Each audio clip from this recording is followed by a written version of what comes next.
Before there was anything to see, there was nothing to see it by. No sun, no stars, no morning, just darkness over the deep, and a voice about to speak. Everything you have ever known is downstream of what it said next. I'm Mira. I have questions about all of it. I'm Tov. I think it's going to be wonderful. I haven't heard it yet. Still wonderful. Now, none of us were actually there for this. But the one who was left us the account, word for word. So we're going to wonder our way through it. Out loud. We always do. In the beginning, God created the heaven and the earth. The earth was without form and empty. Darkness lay over the deep, and the Spirit of God moved upon the face of the waters, like a held breath before the first word. Then God spoke, not a hammer, not a tool, a voice. And God said, "Let there be light," and there was light. He divided the light from the darkness, and called the light day, and the darkness night. And the evening and the morning were the first day. It's warm.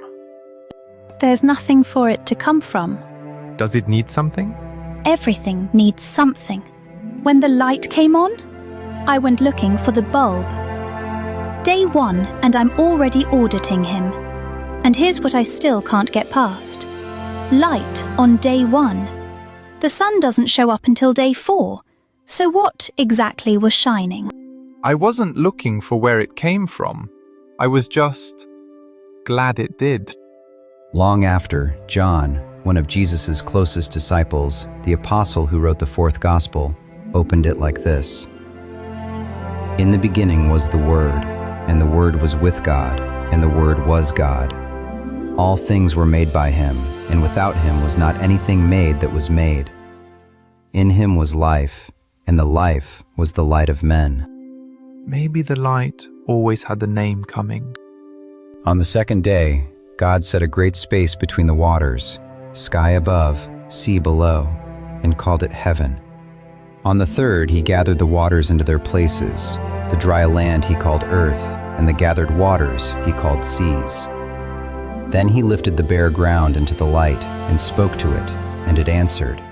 Grass and seed and trees heavy with fruit, each carrying its own seed, so it could begin again and again. And God saw that it was good. On the 4th day he filled the sky he had already made, 2 great lights, the greater to rule the day and the lesser the night, and stars past counting. And he hung them for signs and for seasons, for days and for years. Time itself began. The ground just did it. He asked, and it grew. Ground doesn't take instructions. Seeds need soil, time, rain. It had none of that. It just had him. This one did.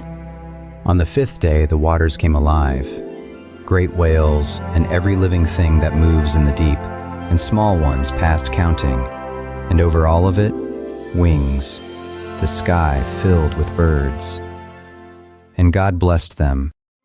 Be fruitful and multiply, and fill the waters and the seas, and let fowl multiply in the earth. He's not talking about them anymore. He's talking to them. And the first thing he says is make more. Why hand it over? He could just keep making them himself. Maybe he'd rather they got to. On the 6th day the land brought forth its creatures, cattle and every wild thing, and everything that creeps upon the earth. And then God did something he had not done before. He paused, and he said, Let us make man in our image, after our likeness. So God created man in his own image. Male and female created he them. And God blessed them and said, Be fruitful and multiply, and replenish the earth, and subdue it. And he gave them dominion, and every herb and fruit-bearing tree for food, the whole bright world set in their keeping. They look a bit like trouble.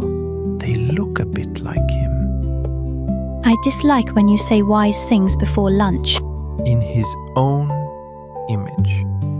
Back then, I just thought they looked like him. Now, I think he wanted to be seen in something that could look back.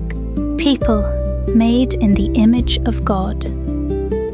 I'll be honest, I look at people and I'm not always sure that's a compliment to God. And the deepest picture of that image came later. Paul, writing to the very first churches, showed them where to look.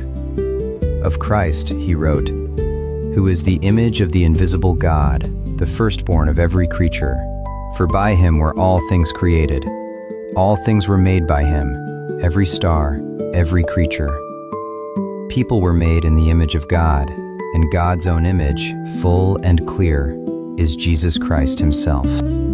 So if you ever want to know what we were meant to look like, look at him. And God looked at everything he had made, not merely good, now. And God saw everything that he had made, and behold, it was very good. And on the seventh day, God rested from all his work. He blessed that day and made it holy. There's a line that got me. Very good. I didn't expect to feel it. I still don't know what to do with that. There's a reason that line reaches us. Paul wrote it to the church in Corinth. For God, who commanded the light to shine out of darkness, hath shined in our hearts, to give the light of the knowledge of the glory of God in the face of Jesus Christ. Paul saw the echo, the same light from the very beginning, all the way to a human heart. Looking back, she felt it that day. She didn't say so, but I could tell. Then the story leans in close. The account narrows now, to the man first, before the two become one. The Lord God knelt in the fresh earth, and formed a man from the dust of the ground, and bent low, and breathed into him the breath of life. And the man opened his eyes, a living soul. God planted a garden eastward in Eden, and set the man there to keep it. And at the heart of the garden he set two trees, the tree of life, and the tree of the knowledge of good and evil. And he gave the man one boundary inside all that freedom. Of every tree of the garden thou mayest freely eat, but of the tree of the knowledge of good and evil thou shalt not eat of it. For in the day that thou eatest thereof, thou shalt surely die. With that one boundary spoken, the Lord God brought every beast of the field and every bird of the air to the man, to see what he would call them. And whatsoever the man called every living creature, that was its name. He named them as they came. But in all that naming there was not found a helpmeet for him, nothing made yet that could look back. So, because it was not good for the man to be alone, God laid him in a deep sleep, and from his own side made one to stand beside him.